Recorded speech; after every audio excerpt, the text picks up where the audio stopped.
Ethan never thought the night would begin with a call that would change the rhythm of his life.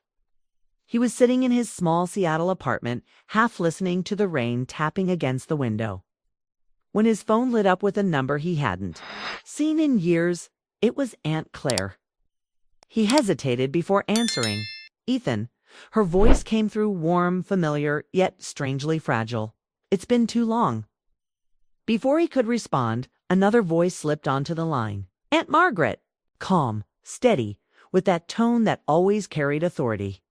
"We were hoping you could do something for us. Not a chore, not a duty, something different." Ethan frowned, curiosity sharp now. "What do you mean?" There was a pause, long enough that he heard Claire inhale as though gathering courage. "We want you to come spend a week with us. Just us. Not as your aunts, not as relatives you owe visits to, as companions. As people who care for you and maybe need you more than you know." The words hit him like a stone in water, rippling through his chest. It was such a strange request. He almost laughed, almost said no. But there was something in their voices, a softness, a longing that stopped him. "When? Soon?" Margaret replied. "Tomorrow, if you can." The call ended, leaving Ethan staring at the dark screen. His heart was unsettled. He had grown up barely knowing them, two sisters who lived their own lives in Oregon and Canada. They were names in cards, voices in quick birthday calls, polite, smiles across dinner tables. And yet, here they were, reaching out as if something important was at stake by morning. He had packed a bag and was driving north. The highway stretched long, the rain giving way to patches of pale sun. He kept telling himself this was just family, just a visit.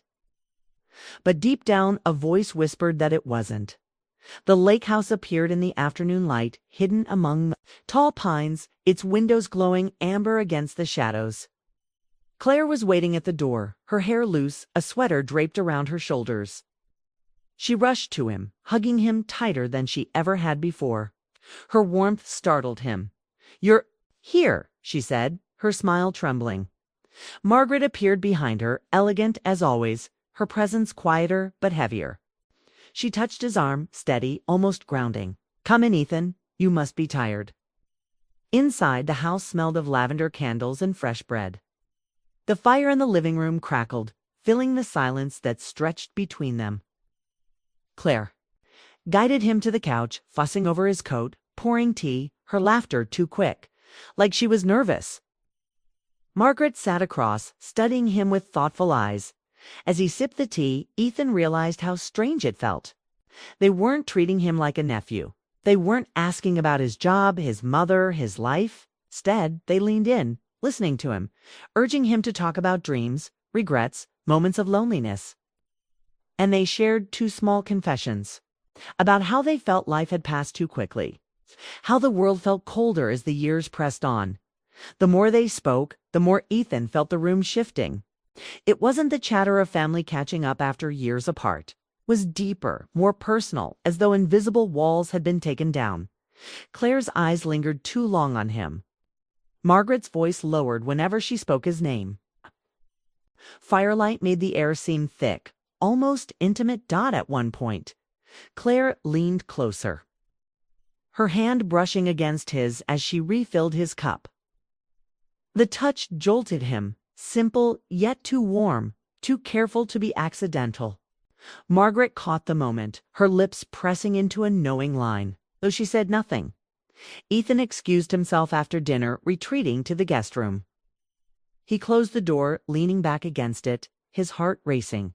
Why did it feel like this?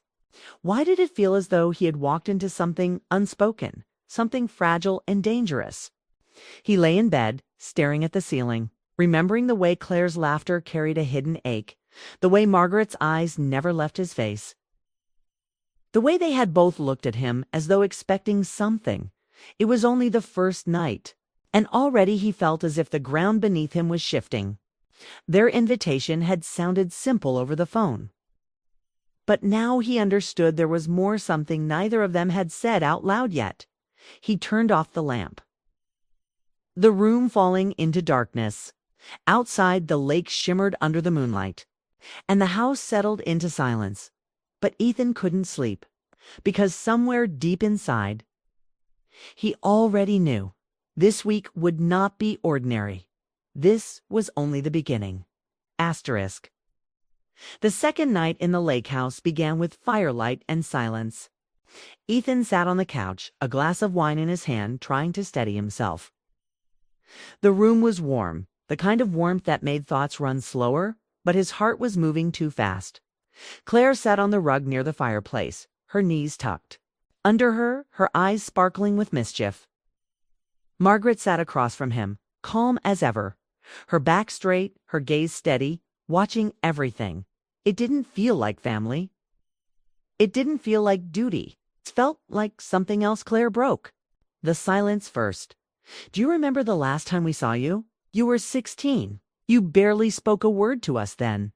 Her laugh was soft, but her eyes didn't leave his face. Now look at you. You're grown, different. We almost don't know you anymore. Ethan smiled awkwardly. That was years ago. People change. Margaret leaned forward, her voice low, deliberate. Yes, people change. And sometimes we only notice when it's too late. The way she said it sent a chill through him. She didn't mean it as small talk. She meant something else, something heavier. Claire reached for the bottle and refilled his glass before he could protest. Her fingers brushed his wrist, lingering just long enough to make his chest tighten. She smiled like she hadn't noticed, but Ethan knew she had. Every move of hers carried intention. The conversation drifted old memories. It's the way the family had drifted apart, the loneliness that came with empty houses and passing years. Claire spoke quickly, her laughter bright but thin, as if she was filling the air so it wouldn't collapse into silence. Margaret spoke rarely, but when she did, her words landed like stones in water, steady ripples spreading outward at one point. Margaret turned to Ethan directly. "Tell us," she said, "what do you want in life? Not work, not responsibility. What do you really want?" The question caught him off guard. He hesitated, staring at the glass in his hand. "I don't." "No," he admitted quietly. "Connection? Maybe. Something that feels real." Neither of them spoke right away. Claire lowered her eyes, as though the answer had cut into her. Margaret nodded once, her face unreadable, but her gaze softened. The fire cracked, sending sparks upward. Claire leaned closer, resting her chin on her hand, studying him like he was a mystery she was eager to solve. Margaret stayed still, but the air between them grew charged, thick with words left unsaid. When Claire laughed again, it wasn't light anymore. It carried something deeper. She told him about her life in Portland, how nights felt longer, how she sometimes sat by the window and wished someone would just sit with her in silence. Margaret added her own confession, quiet but raw.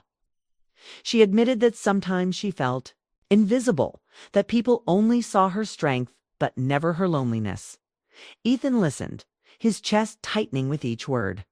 These were not the stories of two women sharing family chatter. These were confessions, as if they had been waiting years for someone safe enough to hear them. And somehow they had chosen him. He tried to respond, but his words stumbled. Instead, he reached out without thinking, resting his hand lightly on Margaret's. The touch was brief, meant only as comfort, but the moment stretched. She looked at him, and in her eyes was something he couldn't name: gratitude, longing, maybe both. Claire noticed.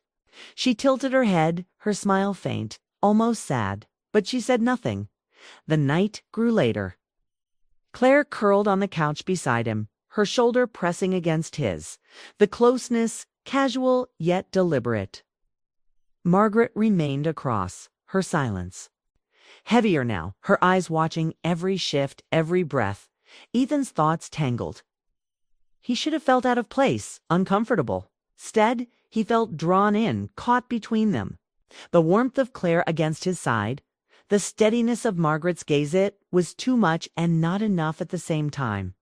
When the clock struck midnight, he excused himself, his voice unsteady. "I think I should sleep." Claire touched his arm, her fingers soft, her eyes holding his a moment too long. Of course, rest well. Margaret only nodded, but her expression carried something unspoken, something that followed him down the hallway to his room. In the quiet of the guest room, Ethan sat on the edge of the bed, his hands gripping the sheets. His heart wouldn't slow down. He replayed the evening again and again, Claire's playful nearness, Margaret's steady intensity, the way both had opened their hearts to him in ways that didn't feel like family. He knew this wasn't simple. He knew something was stirring beneath the surface, something that might break him if he wasn't careful. But another truth rose stronger than fear. He didn't want to leave. As the fire in the living room died, Ethan lay awake, caught between two women who had been strangers most of his life, but were now pulling him into a world he couldn't turn away from. The week was far from over, and already his heart was tangled. The morning began with silver mist crawling over the lake, the kind of quiet that made the world feel paused. Ethan stood at the window, staring out, still restless from a night without sleep. The air smelled of pine and damp earth, and for a moment he thought of leaving, packing his bag, driving away, pretending none of this had ever happened.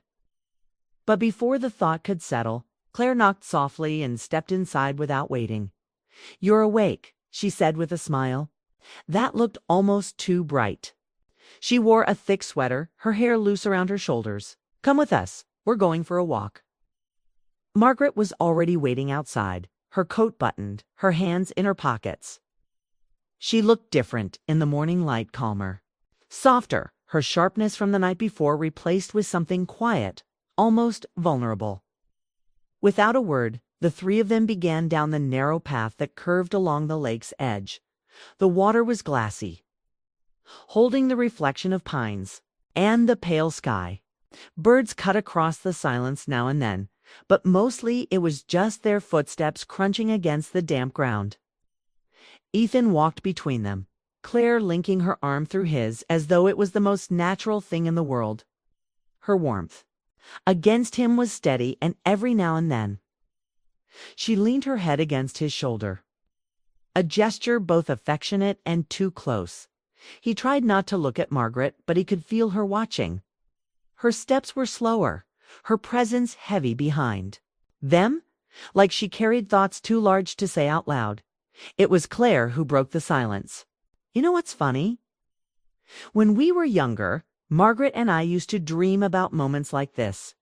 Not with you. Of course, you weren't even born yet, but with someone we could feel close to. Someone who would make everything feel less lonely." Ethan glanced at her, uncertain how to answer. She smiled, but it wasn't the teasing smile she had worn the night before. It was wistful, almost sad. Margaret's voice came from behind, low and steady.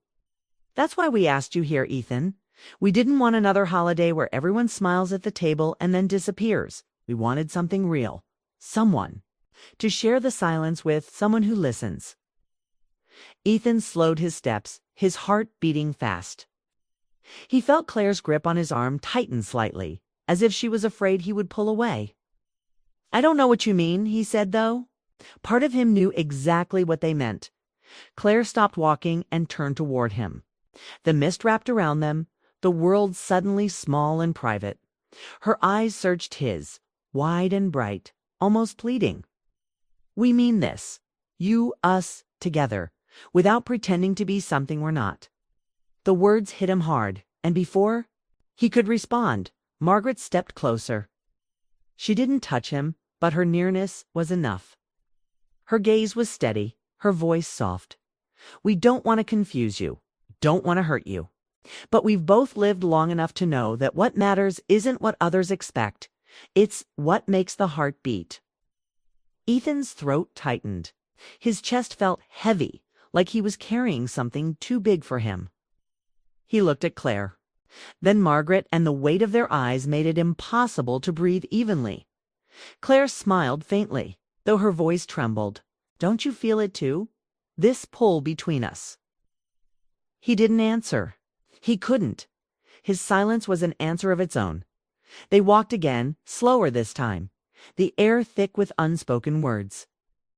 Claire kept close, her arm still looped through. Her touch deliberate. Margaret stayed quiet, but Ethan felt her presence even stronger now. Like her silence carried more than words ever could. When they reached the edge of the dock, Claire let go and sat down, her feet dangling just above the water. "I used to come here alone," she whispered, "and imagine someone sitting beside me. Someone who saw me not as a sister, not as an aunt, not as a name on a holiday card. Just me." Margaret stood behind them, her arms crossed, her eyes on the horizon. "And I used to imagine not feeling invisible," she said quietly. "But life doesn't hand you what you want. You either reach for it, or it slips away." Ethan sat beside Claire, his hands clasped tightly in his lap. The air felt colder now, the mist wrapping tighter around them. Claire leaned her head against his shoulder, her hair brushing his cheek. "Stay with us," she said softly. "Stay and don't hide from what's here." Margaret finally sat on his other side, not touching him, but close enough that the heat of her body reached his. She spoke slowly, almost like a vow. "We're not asking you to choose, we're asking you to see us, to let yourself be seen." Ethan's breath shook. The pull was undeniable. Claire's nearness was playful but aching. Margaret's silence, steady but deep. Together they surrounded him, not with demands, but with raw honesty. For the first time in years, he felt wanted not for his role, not for obligation, but for who he was. And yet it terrified him. The mist thickened, the lake stretching endless before them. Ethan stared into the water, searching for answers he didn't have. His heart beat against his ribs like it wanted to escape, like it already knew a choice had been made without him realizing it. He should have spoken, should have said something to break the tension. Instead, he sat between them, silent, his body betraying him with every quickened breath, every tremor of his hand. And in that silence, Claire whispered words that sealed the moment. "This week isn't about family, it's about us." "About what?" "We could be if you let it." Ethan closed his eyes, knowing nothing would ever be the same after this. The lake was quiet, but inside him, everything had begun to roar. The evening settled in with a hush, the lakehouse glowing under the flicker of firelight. Ethan sat at the edge of the couch, his fingers tight around a glass of wine he had barely touched.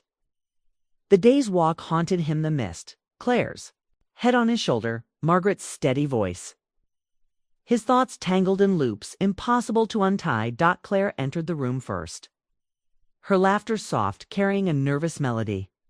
She wore a loose sweater, her hair falling down her back, and she sank into the cushions beside him, close enough that their knees touched. Margaret followed quietly, a slower rhythm, her presence filling the space with something heavier. She chose the chair across from them, her eyes fixed on Ethan as if she could see every thought racing inside him. No one spoke at first. The fire cracked, shadows swayed against the walls. Ethan wanted to leave the silence, but words refused to come. Then Claire leaned forward, her hand brushing his as she took the glass from him. Her touch lingered. She set the wine down on the table and looked at him with a softness that made his chest tighten. "You've been quiet," she said gently. "Do we frighten you?" He swallowed, his throat dry. "No, I don't understand." Margaret's voice broke the air, calm but carrying weight. "That's because we haven't told you everything." Ethan's stomach nodded. He looked between them, caught between Claire's warmth and Margaret's gravity. Claire leaned closer, her eyes shimmering with something that wasn't playfulness anymore, it was longing. Raw and uncovered. "We asked you here," Claire whispered, "because we didn't want to live in silence anymore. We've spent years hiding, waiting for people who never came, building lives that felt full but were empty inside. We wanted something real, someone to share ourselves with, someone who sees us not as a role, not as an obligation." Margaret nodded, her tone lower, steadier. "We're tired of pretending. We don't want to be just aunts who show up for birthdays. We want to love. We want to be loved. Honestly, without walls. The words pressed into Ethan's chest, heavy and electric. He searched their faces for a sign that it was a joke. Some strange game, but there was no laughter, no teasing.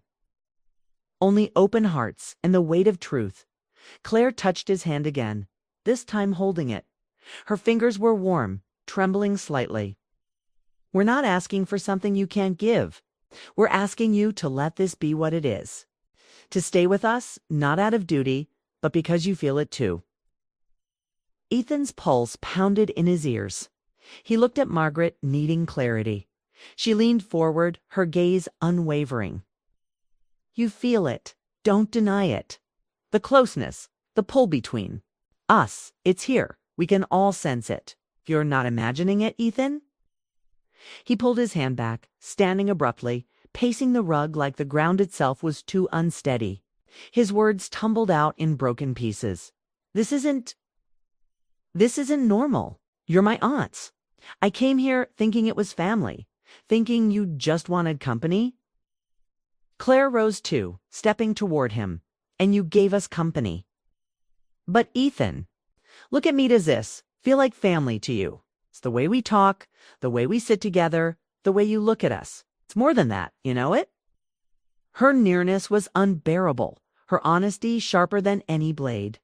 Ethan's chest ached with confusion and something deeper, something he couldn't bring himself to name. Margaret stood last, slower, but when she spoke, her voice was almost tender. We are not asking you to replace anything. We are asking you to allow yourself to step into something true. Something forbidden, maybe, but true. A pyre popped, a spark breaking the silence. A pooh. Ethan's hands shook as he pressed them against his face. He wanted to run, yet he couldn't move. A pooh. Every breath pulled him deeper into the room, into their presence, into the pull he had been trying to fight since he arrived. Claire's voice broke softly, almost pleading. Don't walk away. Don't leave us in this silence again. Okay. Just be here with us. When Ethan lowered his hands, he saw both of them, Claire with eyes wet, Margaret steady but softer than he'd ever seen her. They weren't asking with words.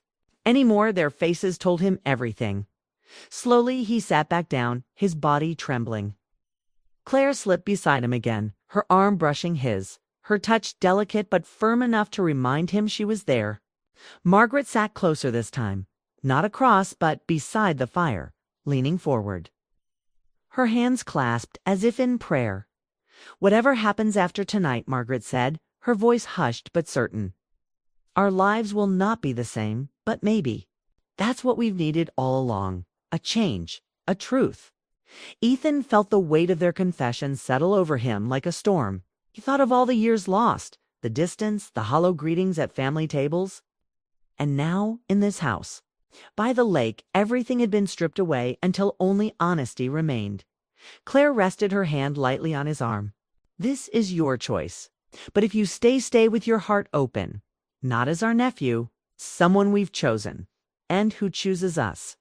Margaret's eyes caught his then, steady, unflinching.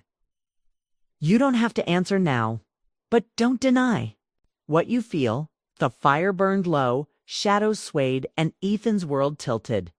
He sat between them, trapped not by obligation, but by desire, by the sudden realization that they had given him something he didn't know he had been searching for, connection that was raw. It's messy, but real. And though fear pressed at the edges of his thoughts, he knew one thing with startling clarity.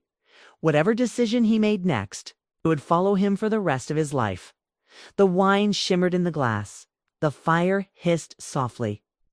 And two women sat with hearts wide open, waiting for him to step forward or turn away. Ethan closed his eyes, and the world seemed to hold its breath.